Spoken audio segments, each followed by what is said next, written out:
Hi friends, ఇంతకుముందు మనం introduction చెప్పుకున్నాం. అలానే ఇంజనీరింగ్ మెకానిక్స్ యొక్క ఇంపార్టెన్స్ కూడా చెప్పుకున్నాం కదా. సో ఈ వీడియోలో వచ్చేసి మనం క్లాసిఫికేషన్ ఆఫ్ ఇంజనీరింగ్ మెకానిక్స్ చూద్దాం. అంటే ఇంజనీరింగ్ మెకానిక్స్ ని ఎన్ని విధాలుగా డివైడ్ చేశారు, ఎన్ని విధాలుగా క్లాసిఫై చేశారు అనేది ఈ క్లాస్లో చెప్పుకుందాం. సో ఇది వచ్చేసి క్లాసిఫికేషన్ ఆఫ్ ఇంజనీరింగ్ మెకానిక్స్. ముందుగా చూస్తే ఈ ఇంజనీరింగ్ మెకానిక్స్ ని ముఖ్యంగా రెండు భాగాలుగా డివైడ్ చేశారండి. మెయిన్ గా 2 పార్ట్స్ గా డివైడ్ చేశారు. అందులో ఫస్ట్ వచ్చేసి స్టాటిక్స్ అంటాం. అందులో మొదటిది స్టాటిక్స్, సెకండ్ది డైనమిక్స్. అంటే ఈ రెండు విధాలుగా క్లాసిఫై చేశారండి. ఫస్ట్ మెకానిక్స్ ని మెయిన్ పార్ట్స్ కింద స్టాటిక్స్, డైనమిక్స్ కింద డివైడ్ చేశారు. ఈ డైనమిక్స్ ని మళ్ళీ వీళ్ళు ఏం చేశారంటే మళ్ళీ రెండు విధాలుగా క్లాసిఫై చేశారు. ఈ డైనమిక్స్ ని మళ్ళీ రెండు విధాలుగా క్లాసిఫై చేశారు. ఒకటి కైనమాటిక్స్, రెండు కైనటిక్స్. సో ఈ డైనమిక్స్ ని మాత్రం రెండు విధాలుగా క్లాసిఫై చేయడం జరిగింది. సో ఇది వచ్చేసి క్లాసిఫికేషన్ ఆఫ్ మెకానిక్స్ అంటాం. సో ఇప్పుడు మనం అసలు స్టాటిక్స్ అంటే ఏంటో తెలుసుకుందాం. సో ఇక్కడ చూడండి, ఇది వచ్చేసి స్టాటిక్స్ అన్నమాట. అసలు స్టాటిక్స్ అంటే ఏంటి, ఇక్కడ డెఫినేషన్ ఇచ్చారు చూడండి. It is the branch of engineering mechanics which deals with the effect of forces on bodies that are at rest అంటున్నాడు. సో దీని అర్థం ఏంటంటే స్టాటిక్ అనే పదానికి అర్థం ఏంటంటే స్టేషనరీ అని అర్థం అమ్మ. స్టాటిక్ అనే పదానికి అర్థం స్టేషనరీ అంటే కదలదు అనే పదంలోనే మనకి డెఫినేషన్ అనేది అర్థమైపోవాలి. స్టాటిక్ అంటే అది కదలదు అని అర్థం అనమాట తెలుగులో. సో ఇది వచ్చేసి ఇది కూడా ఒక ఇంజనీరింగ్ మెకానిక్స్ నుంచి విడిపోయిన ఇది ఒక సపరేట్ బ్రాంచ్ అని చెప్పొచ్చు స్టాటిక్స్ అనేది. సో ఇదేం చేసిద్దంటే ఫోర్సెస్ ఏవైతే బాడీస్ రెస్ట్ లో ఉన్నాయో, రెస్ట్ లో ఉన్న బాడీస్ ని దాని మీద దాని మీద యాక్ట్ అయ్యే ఫోర్సెస్ ని ఇది వచ్చేసి ఇది మొత్తం కూడా స్టడీ చేసిద్ది అనమాట. ఈ స్టాటిక్స్ అనే దానిలో మనం ఏం చేస్తామంటే బాడీస్ ని కదలకుండా పెట్టి దాని మీద డిఫరెంట్ టైప్ ఆఫ్ ఫోర్సెస్ ని మనం అప్లై చేసి ఆ బాడీ దానికి ఎలా తట్టుకుంటుంది, సో దాని యొక్క రియాక్షన్స్ ఎలా ఉన్నాయి, దాని యొక్క బిహేవియర్ ఎలా ఉంది అన్నీ కూడా ఈ స్టాటిక్స్ భాగంలో మనం చదువుకోవాలన్నమాట. ఇదే మనకి ఫస్ట్ యూనిట్ గా వాళ్ళు మనకి ఇచ్చారు.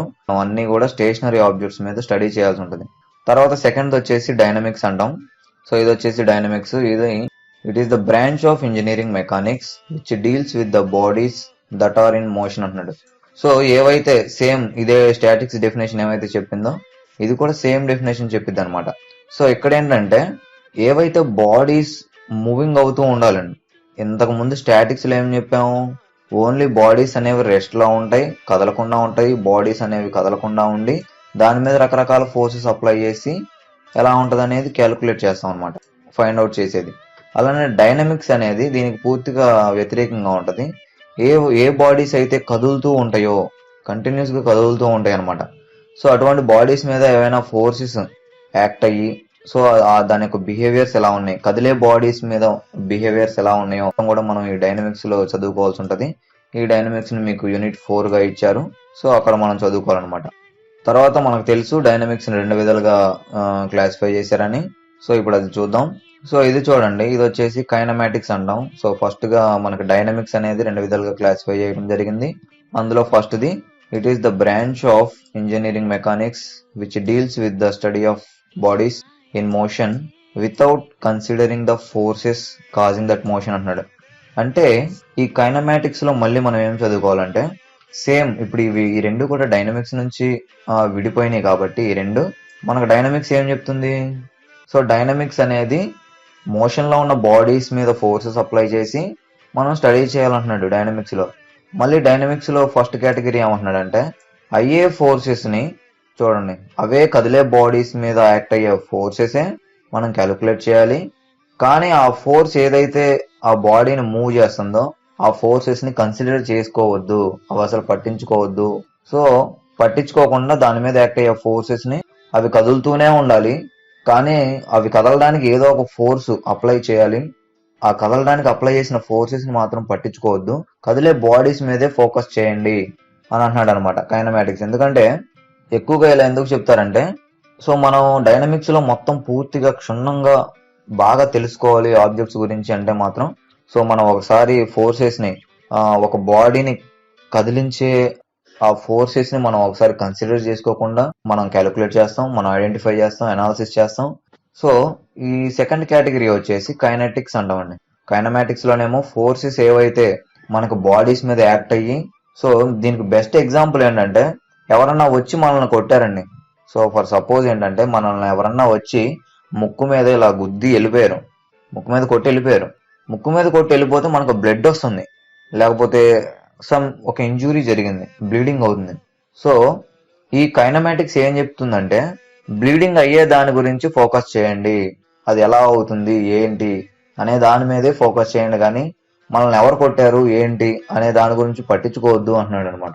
అట్లానే ఎవరన్నా వచ్చి ఏదైనా ట్యాప్ తిప్పేసి వెళ్ళిపోయారండి, ట్యాప్ తిప్పేసి వెళ్ళిపోయారు, ఆ వాటర్ వచ్చే దాని మీద ఫోకస్ చేయండి, ఎవరు తిప్పి వెళ్ళిపోయారు అనే దాని మీద ఫోకస్ చేయొద్దు. ఆ తిప్పి వెళ్ళిపోయిన వాళ్ళు ఫోర్స్ అప్లై చేసి వెళ్ళిపోయారు, అలానే మనం కొట్టిన వాళ్ళు ఫోర్స్ అప్లై చేసి వెళ్ళిపోయారు, కానీ దాని నుంచి వచ్చే అవుట్పుట్ ఏదైతే ఉందో దాని మీద ఫోకస్ చేయండి అంటాడు కైనమాటిక్స్ లో. ఇప్పుడు అర్థమైంది అనుకుంటున్నా నేను. తర్వాత సెకండ్ కేటగిరీ వచ్చేసి కైనెటిక్స్ అంటామండి.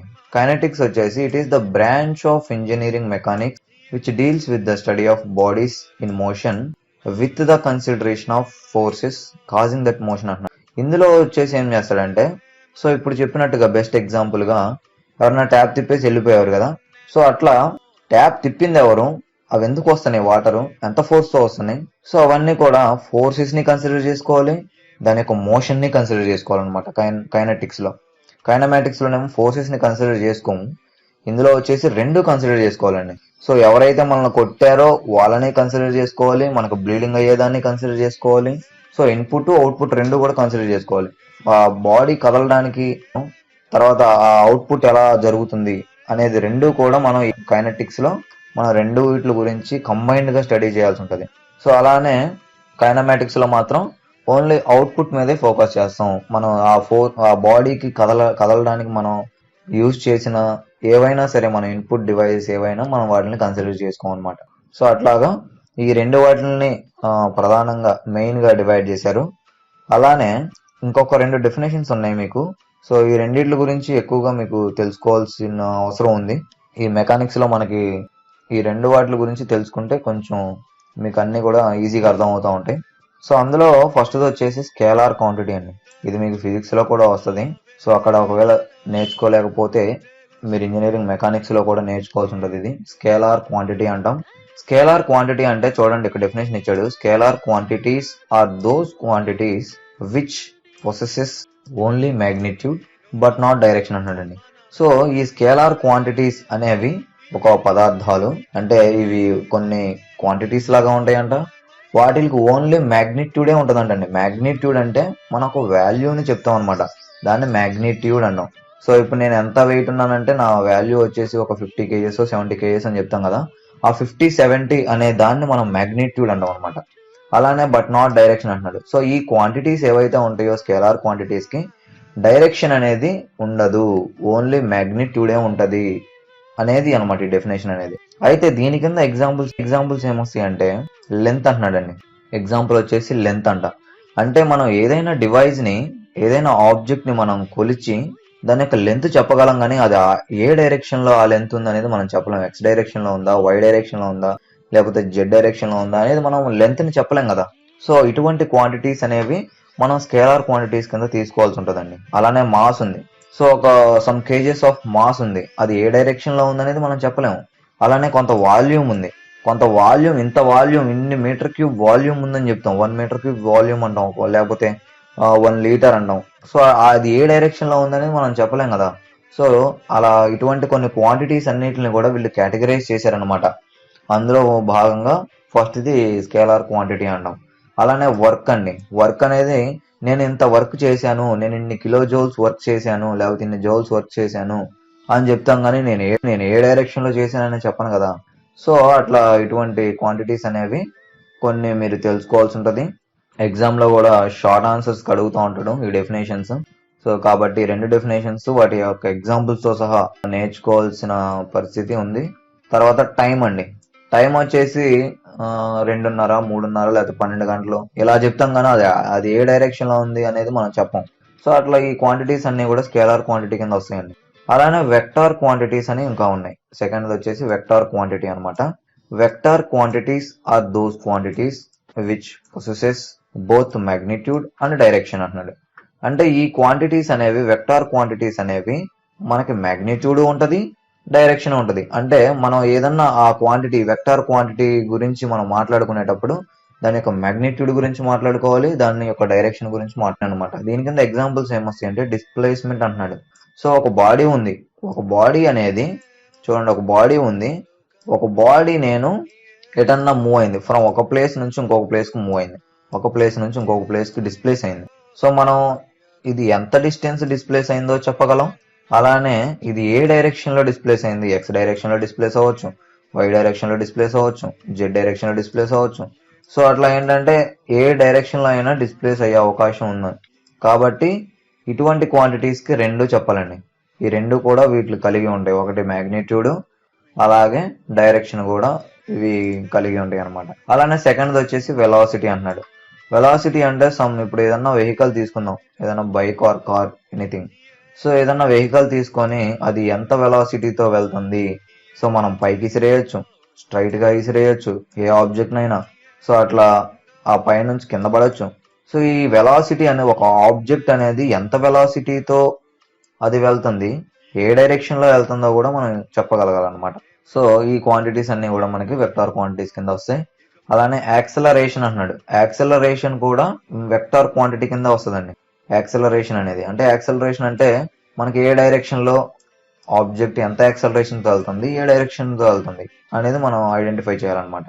అలానే మూమెంట్ అంటాం. మూమెంట్ అంటే క్లాక్ వైజ్ మూమెంట్ ఉంటుంది, యాంటీ క్లాక్ వైజ్ మూమెంట్ ఉంటుంది, దాన్నే కౌంటర్ క్లాక్ వైజ్ మూమెంట్ అని కూడా అంటాం. సో అట్లా ఒక ఆబ్జెక్ట్ మీద ఏ మూమెంట్ యాక్ట్ అవుతుంది, ఎంత మూమెంట్ యాక్ట్ అవుతుంది, ఎన్ని న్యూటన్ మీటర్స్ మూమెంట్ అనేది యాక్ట్ అవుతుంది అనేది కూడా మనం చెప్పగలం అనమాట. అందుకనే ఈ క్వాంటిటీని మనం వెక్టార్ క్వాంటిటీ అన్నాం. అలానే ఫోర్స్, ఎంత ఫోర్స్ అప్లై చేస్తున్నాం అనేది కూడా మనం చెప్పగలం. కాబట్టి ఈ క్వాంటిటీస్ అన్ని కూడా వెక్టార్ క్వాంటిటీస్ కింద వస్తాయి. సో ఇవన్నీ కూడా మీరు నేర్చుకోవాల్సిన పరిస్థితి ఉంది. ఇవి ఫిజిక్స్ లో కూడా వస్తాయి కాబట్టి మీకు అందులో నేర్చుకోకపోతే ఇందులో అయినా మీరు ప్రాపర్ గా నేర్చుకోండి. ఇంకా రకరకాల ఎగ్జాంపుల్స్ ఉంటాయి, నేను ఇక్కడతో ఎండ్ చేశాను. సో అవన్నీ మీరు క్వాంటిటీ చూడగానే అది స్కేలార్ క్వాంటిటీయా వెక్టార్ క్వాంటిటీ అనేది మీరు ఈజీగా ఐడెంటిఫై చేసి మీ ఎగ్జామ్స్ లో డెఫినేషన్ రాసి ఎగ్జాంపుల్స్ రాయాల్సి ఉంటుందండి. ఇవి చాలా ఇంపార్టెంట్, ఫిజిక్స్ లో మెకానిక్స్ లో కూడా ఇంపార్టెంట్ ఈ రెండు డెఫినేషన్స్. సో ఈ రెండు మాత్రం కంపల్సరీగా చదవండి, బట్టి పట్టకండి, ఏది కూడా కాన్సెప్ట్ ఓరియంటెడ్ గా నేర్చుకోండి. ఇంకా నెక్స్ట్ వీడియోస్ లో మనం ఇంకా దీని గురించి ఇంకా డీప్ గా ఫస్ట్ యూనిట్ లో ఉన్న కాన్సెప్ట్ ఆఫ్ ఫోర్సెస్ గురించి, ఇంకా రకరకాల డిఫరెంట్ టైప్స్ ఆఫ్ ఫోర్సెస్ గురించి నేర్చుకున్నాం. ధన్యవాదాలు, థ్యాంక్ యూ.